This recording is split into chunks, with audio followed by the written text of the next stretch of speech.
Like there should be cluster hires, right? You shouldn't just bring in like that one person, a little bit of color, but there should be a whole group of people, and that's what's going to help sustain everybody.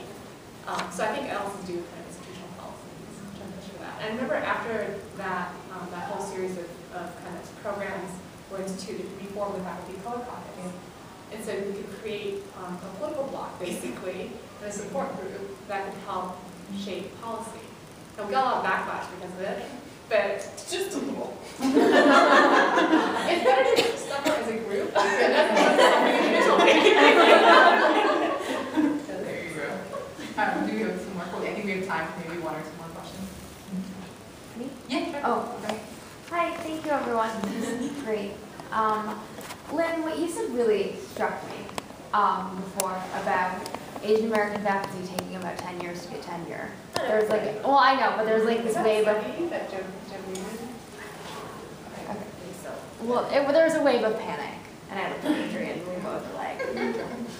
So, my question is though, how do you balance sort of all the service you all do to especially graduate students of color that you'd like to see obviously amongst your ranks as faculty, as well as with your own sort of professional and personal lives? Because I think for most of us in this room, we all know at least some facets of your personal lives, right? So like, how do you strike that balance? Because sometimes it is really tiring, and I feel like all of you have said that. And so, and I'm asking now because I see undergraduates asking me for help and for time, and now I just eat food with them because it's two birds with one stone. I can eat with them and I can just eat. I mean, I've talked to people about having this saying taped somewhere visible, which says "just say no," or at least just say maybe. Which is whenever you get a request to really take some time to think about, is this the right time for you to do this? Are there other people who might be able to do this? Right, to kind of really think about the time commitment. I think something that's helped me is to think about different cycles of work. So I know when I'm teaching, I'm just like completely like teaching, doing all sorts of activity stuff, mentoring, programming, like I'm just all out doing that. And then there are periods when I feel like, okay, this is going to be my research time, and I'm going to protect it. Because I know that by this date, I'm going to need to get a draft of this product out. Right, so I just try to keep that in mind. Other people schedule their writing every day. And they say, okay, doesn't matter what happens, I'm going to set aside like half an hour, whatever, and that's going to be my protected research time. After that, then they can commit to multiple things. But I think you need to have a sense of how to divvy up all the different amount of time in your day, and to make sure that you cover what you need to cover.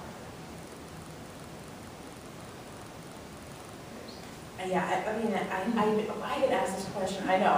I'm gonna look you up and down. I get asked this question all the time. You know, the truth is, I don't have like a good answer to it, because I don't think I always do a particularly good job of balancing those things. I encourage other people to do it. You know, I mean, my kind of standard line is, well, you just need to have a balance between your work life and your, you know. But it's like, what is that balance really? I mean, the truth is, I just feel like it's a juggling act, and I got a bunch of balls up in the air, you know what I mean? And they're just kind of going, and you just kind of figure it out. I mean, I don't necessarily think I have like kind of a surefire answer. When Judy was kind of explaining kind of like an ebb and flow, you know, to kind of work patterns, that feels true for me, you know, that I kind of will go through sort of ebbs and flows where I'm like, okay, I'm doing this one, you know, kind of set of things really well, and everything else is kind of simmering on the back burner, and then I'm just kind of keep trying to, you know, rotate things around. But I mean, the honest truth, the honest true answer to your question is, it's just really hard. You know, and I feel like I'm always kind of juggling time for my family, time for, you know, my personal relationships, time for my little grad students, time for, you know what I mean, my research time, you know, and then there's the committee obligations, and, you know, the truth is, kind of as I was saying before, you know, what faculty of color, and particularly women faculty of color, because they get to check multiple boxes when they, you know, put one of us on a committee, you know, we just get asked to do way more than everybody else on the campus combined. You know what I mean? And I have not been particularly good at saying no. And I think that administrators have been particularly good at sending the right people. You know, that's the trick that they have, you know, they do. especially after you get tenure and they want you to do 1,000,001 things. You know, they send people to ask you who they know you won't say no to. You know what I mean? So, like, if someone like Valerie Lee comes and asks me to do something, I'm not going to say no to Valerie, and they know that, so they send her a lot. You know, they're tricky, kind of in terms of how they do things. The one thing I think I have gotten better at, and I think this was a really useful thing that Judy kind of alluded to, is that I've gotten better at saying, I need some time to think about that. You know, let me get back to you in a few days or a week. And kind of during that process, then I can kind of like figure out whether or not I feel like it's at all feasible, and I can kind of figure out, it makes it easier for me to be able to say no than I feel like if I have to say no on the spot, you know? So I kind of try to give myself stalling techniques that get me to like work at my courage to say no. But yeah, I mean, the truth, I just really honestly don't think like there's an easy answer to it. I think we are all, I mean, when Judy opened up, she was like, I'm tired. You know what I mean? Like, I think the reality is that we're all tired, and we're all struggling to juggle a whole series of things that are just really difficult to juggle. And I know I don't do it perfectly.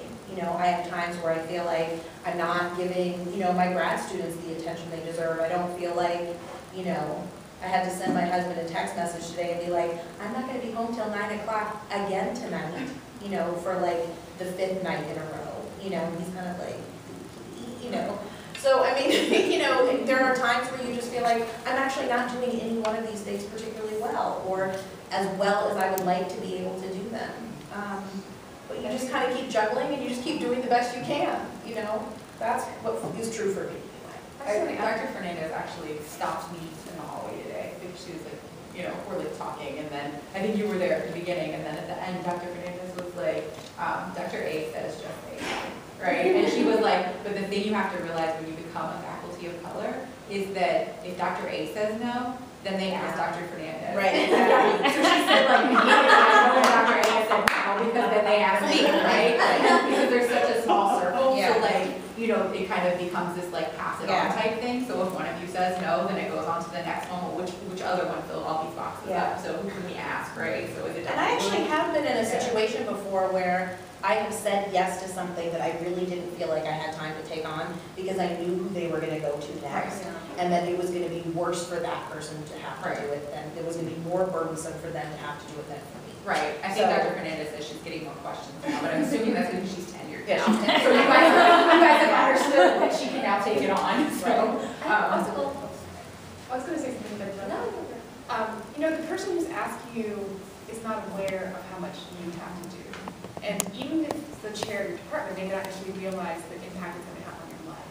And so actually, the dean just recently asked me to be on the search committee, and I said, I can't. I'm already on the search committee. I'm co-editing the journal. I'm teaching with a regular load.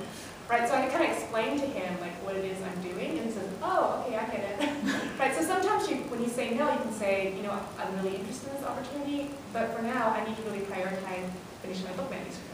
Or I really need to prioritize, you know, X, Y, and Z. So I think there's a nice way of saying no that reminds them the kind of the big picture. I want to highlight, that's great. I just want to highlight two things that Judy said is, you know, most college campuses aren't like this. You'll run into the deans or the people who are or your chair often. And every time you do, not just your advisor, just remind them about how busy you are all the time.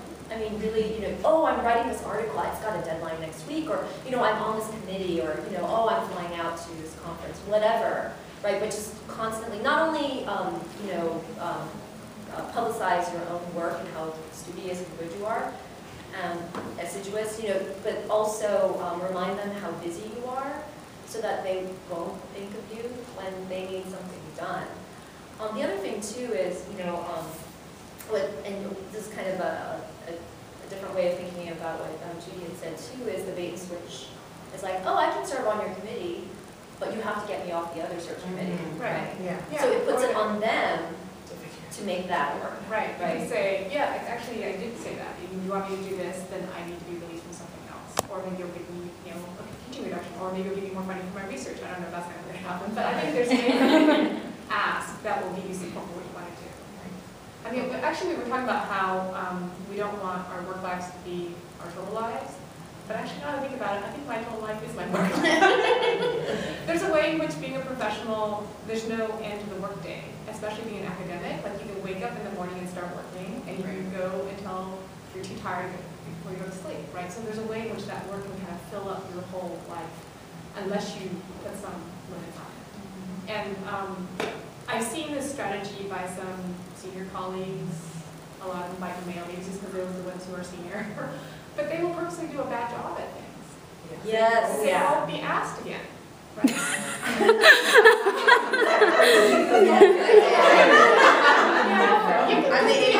We all want to do the right job, right? We all want to work really hard, but they can just say, well, you don't have to put that much time and effort into it. So then they're not going to be asked, but instead someone who does work really hard and is overburdened will be asked. Yeah. So you have to be really strategic about where you're going to make a commitment in terms of your labors.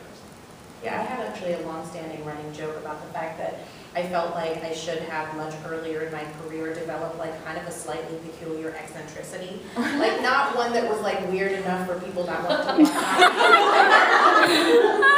but like weird enough that people wouldn't want to put me on a committee. Yeah. She's a little, and